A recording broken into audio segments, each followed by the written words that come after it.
This is where the Clampetts live, but there ain't no one in, 'cause they went home for Christmas and a visit with their kin. And here they are arriving at the home they love the best, happy as a pack of squirrels returning to their nest.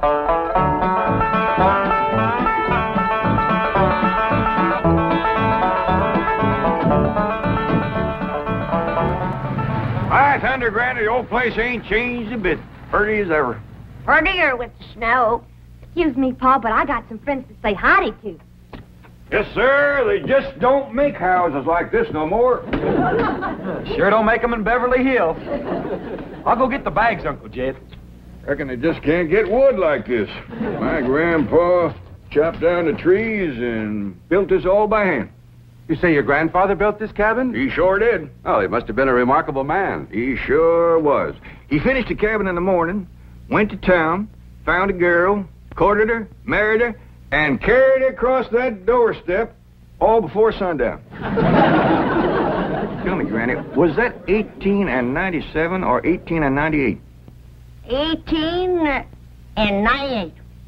Yeah, that's right. She was 18 and Grandpa was 98. You say he was 98 and his bride was 18? That's right. Marriage didn't work out too good. Well, I don't doubt it. Yeah, Grandpa made the mistake of having his ma come live with him. Awful bossy old woman. Wouldn't let that little bride do nothing. Did everything herself. Your family has remarkable longevity. No.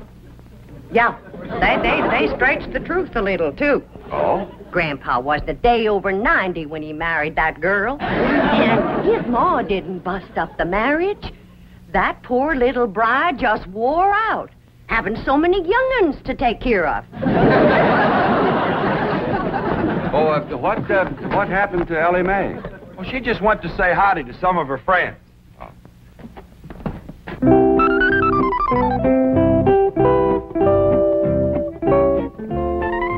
Maggie? Maggie, it's me, Ellie Mae. I come back to visit you. Ooh.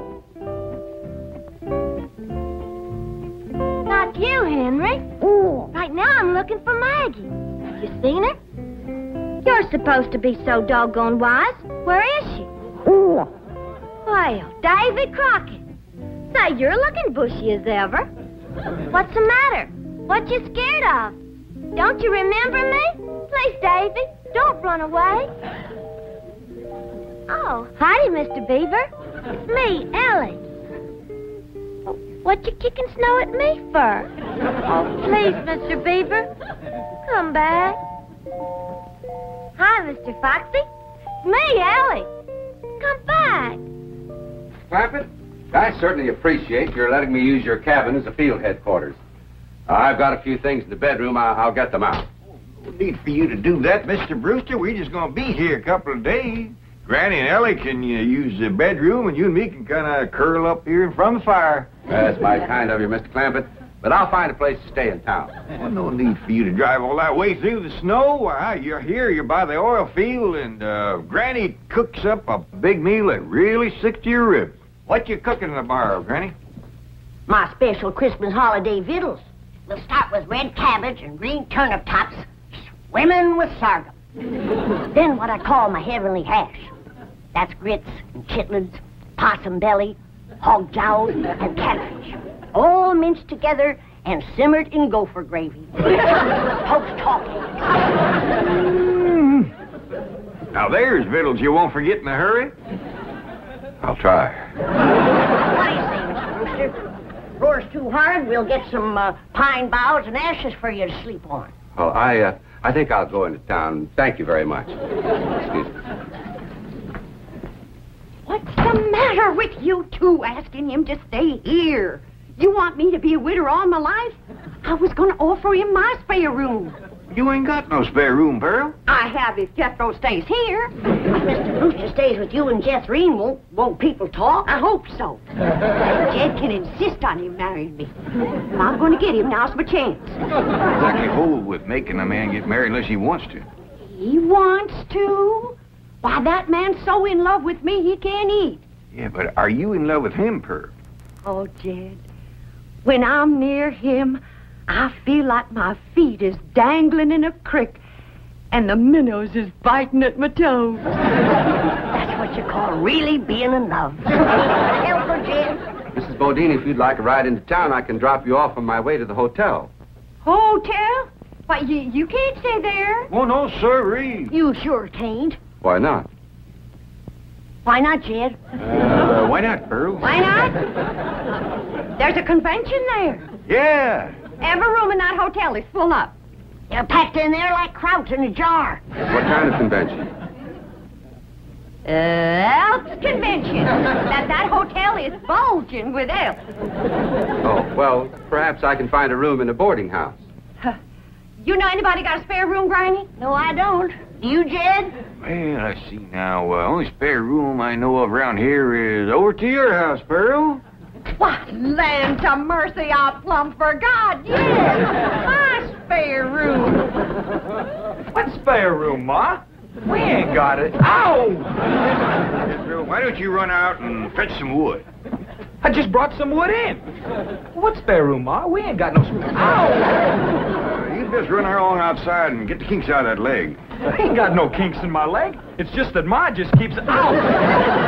Son, if you're going to play hopscotch, you go outside. House ain't for playing games. But I ain't playing games. Then go chop me some wood. I just chopped some wood. Chop her some green wood. She wants to smoke a possum. Now, get it. I just chopped some wood and I put it right there. I just put it right around the corner. Now, you come to my house, Mr. Brewster. The spare room is yours. Well, all right. If it's not... Why should I sleep here on the floor? I got a room... Ow! He's given to seizures in the leg, ain't he, Granny? I'll have him rub it with some hot possum grease tonight. Yeah, well, let's get going. Aunt Pearl, would you do me a big favor? Well, of course, Daddy May. What is it? Would you take this here fur coat? Your mink? For keeps? I sure would appreciate it. It makes my friends in the woods kind of skittish. They must reckon I'll be wearing them next. Well, I don't rightly know if I Go should... ahead and take it, Pearl. That is, if you don't mind it's been war once or twice before. Oh, not at all. I tell you what. I'll put it in one of my hope chests, and I'll wear it on my honeymoon. Say, Mr. Clampett, isn't that an awful big tree that Jethro's chopping down? Yeah, he's notching it on the wrong side, too. Hey, Jethro, quit notching that tree on this side. It's liable to fall right down on the... Yeah, look out,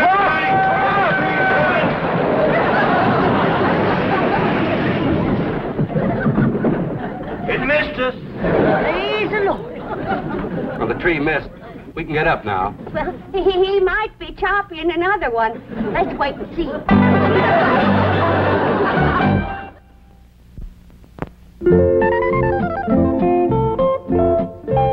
Maggie? Me, Ellie.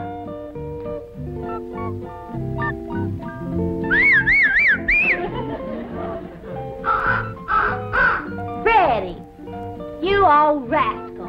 I know you've seen Maggie. You'll go and get her for me. I'll give you something shiny. What would you like? How about this? Okay?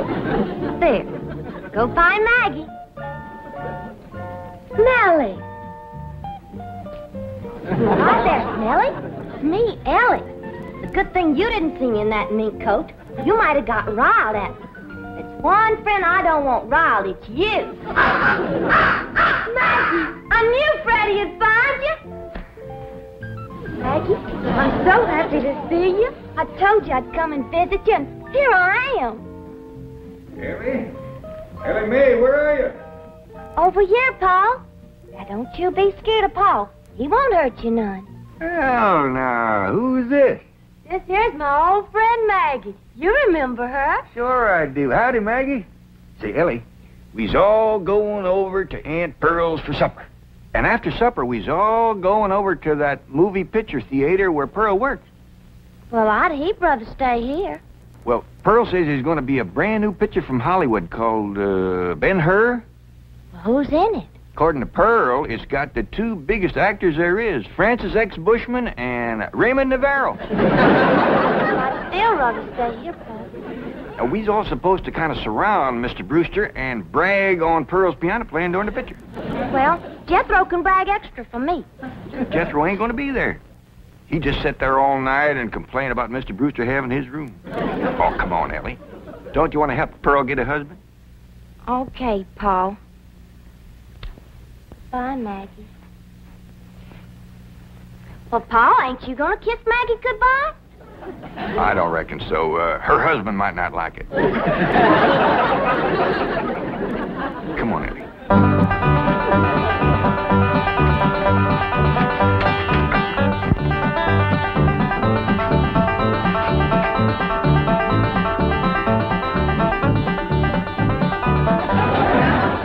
Come on, everybody. Well, doggy. Jethrine, here's a picture of your ma. Yeah, it says, in person, Pearl Bodine, Wizard of the Keyboard.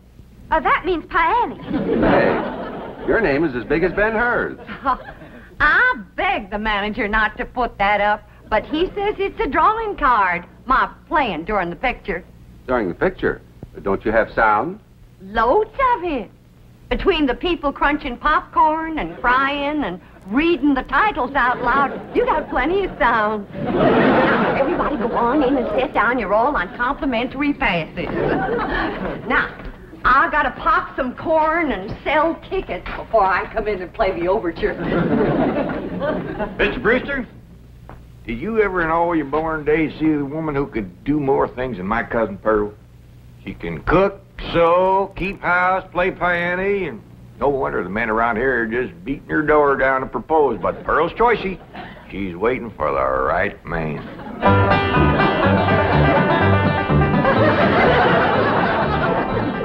Here comes Aunt Pearl.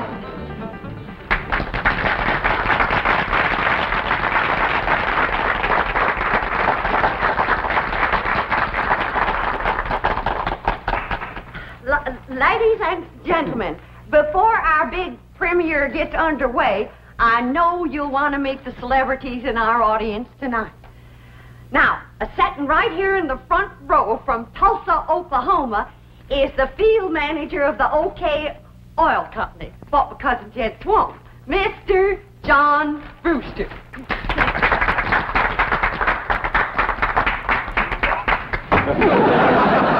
Who's that tomato? Come on. Homer Winch, get up there and you clean off that screen right now. Ain't you ashamed? Yeah, Pearl, but I couldn't help myself. I'm just eat up with jealousy. I seen red. Well, I see it too, so clean off the movie screen. Ben-Hur'll look like he's bleeding before the chariot race ever starts. Exciting when you're mad, Pearl. Get up there, you coot.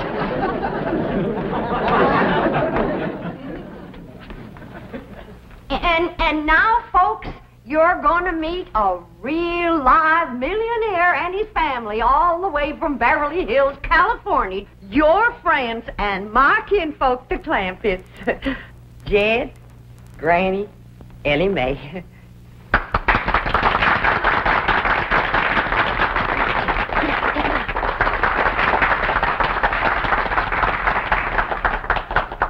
Folks, mighty nice to be back here with you again, and you all invited to come visit us in Beverly Hills. Got plenty of room, and Granny will wamp up a mess of heavenly hash for you. Jim, can I show him my mink coat? Sure, Granny.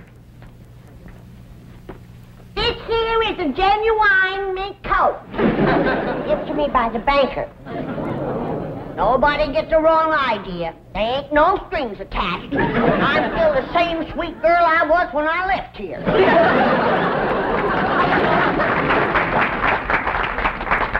And now, folks, I got a real big surprise for you. As you know, those that can read, the picture for tonight is Ben-Hur, and I have wrote and composed a special song in honor of the chariot race, which is the most exciting part of the picture. And this here special song is going to be sung by my daughter, Jethrine. Say goodbye, Jethrine.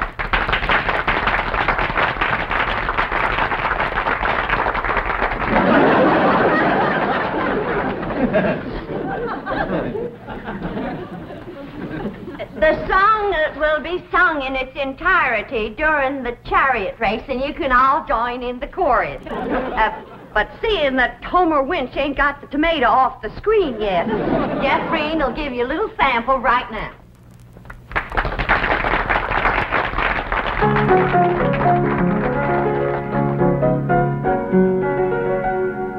A mighty long time ago, couple of thousand years, in a town named Rome, which is far away from here, a feller named Ben-Hur lived and went to school, and that young feller was a chariot driving fool. Drive them horses, Ben, Ben, drive them horses, Ben.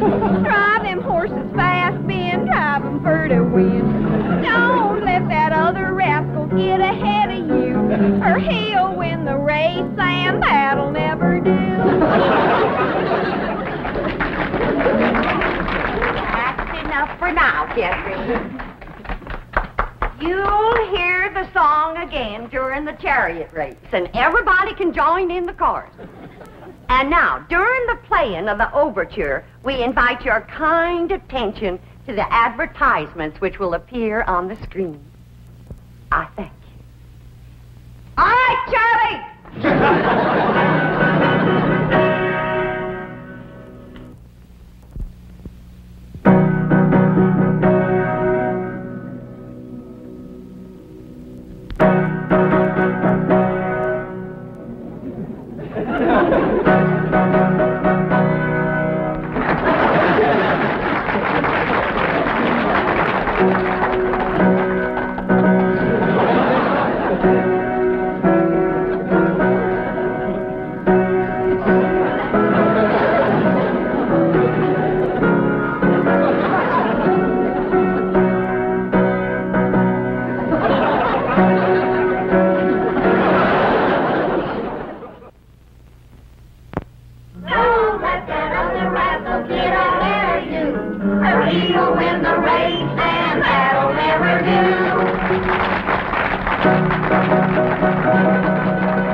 Serves you right, Pearl. That's what you get for throwing yourself at a city dude. Hush up. Well, them fellas ain't nothing but a bunch of playboys. Just like bees flitting from flower to flower, grabbing up the honey. And then when your petals is drooping, they fly away. Everybody can hear you. I ain't ashamed of what I got to say. I love Pearl Bodine. Stop, Homer. Now, quieten down, Homer. You're making Pearl blush. Be my blushing bride, Pearl. Right here before your kinfolk, your neighbors, and Ben-Hur. I'm asking you to marry me. Get up off your knees. You're making a spectacle of yourself. I caught him, Ma. Sneaking out the door, and I caught him. I was not sneaking. I simply went outside for a breath of fresh air. Put him down. You, wasn't running away, was you, Mr. Brewster? No, of course not. Everybody's invited over to my house for apple cider.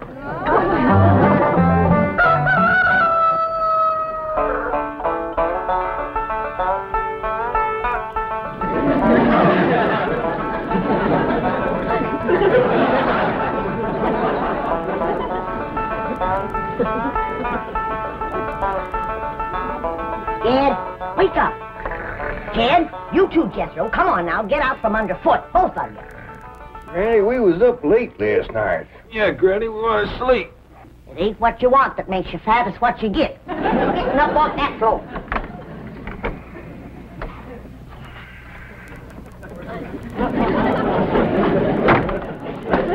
Hey! What do you want to do that for? Yeah, that's cold. Now, when I say get, you get. Floor is cold and hard. You're getting soft from city life. Now get dressed, and get washed, and get packed. Packed? You heard what I said. I ain't going to spend another night in this place. Not with that wild daughter of yourn. I didn't sleep a wink. Appears to me like you're getting a mite soft from city living, too. Time was when you never minded sharing a bed with Ellie Mae. I still don't mind sharing a bed with Ellie Mae. But I draw the line when it comes to sharing with them others. What others? Well, there was an owl, and a squirrel, a crow, and a fox, a possum, and a skunk, and a porcupine. Well, I'll go in and speak to Ellie Mae. I wouldn't go in there if I were you unless you want them flannels took right off you. What are you talking about? You know where my mink coat is right now? Where? In the top of a tree, full of baby eagles. Their mama and me fought for nigh on to 10 minutes for that coat. But with them claws on her, she could get a better purchase on it. Took it right out the window. You been at your rheumatism medicine. I ain't about to swallow no story about Uncle an Sam, Granny, a great big old eagle just snatched the hat right off my head. See what I told you? When a mama eagle wants to keep her babies warm, she'll grab anything. Somebody better help Ellie Mae hang on to her blankets, because that rascal just flew in her window. Frida, you hadn't ought to took Jethro's hat. Never mind about Jethro's hat. Ask her to bring back Granny's mink coat. Only if she wants to, of course. Frida, you bring back Granny's mink coat. And if she's took any suitcases, see if you can get them back, too. We's packing up. Sit down. Oh, excuse me.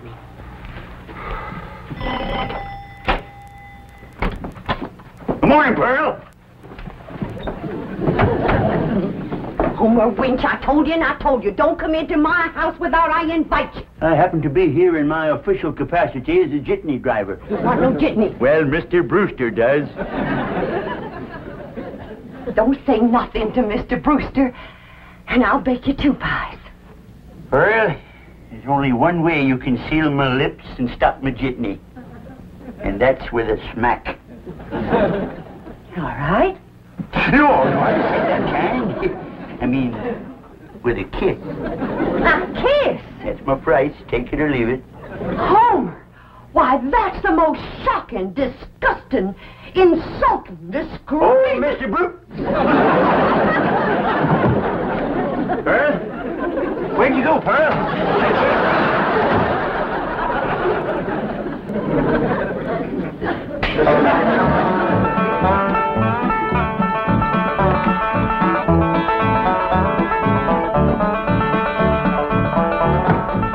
Ma's coming, and boy, is she a driver. She must have heard we was leaving.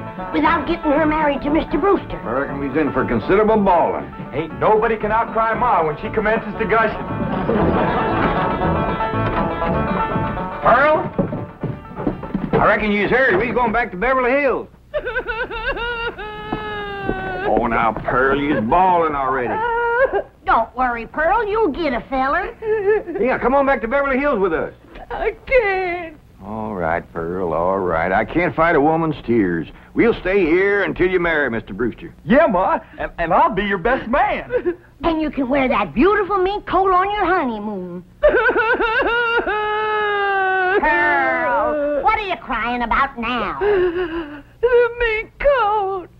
What about it? I was driving down the road and a great big eagle took it right out of my lap. Don't you worry. Ellie Mae! Yeah, Pop? You shinny up that tree and tell that grabby eagle to give you back that mink coat for Pearl's honeymoon, or she ain't no friend of yours. Only if she wants to, of course.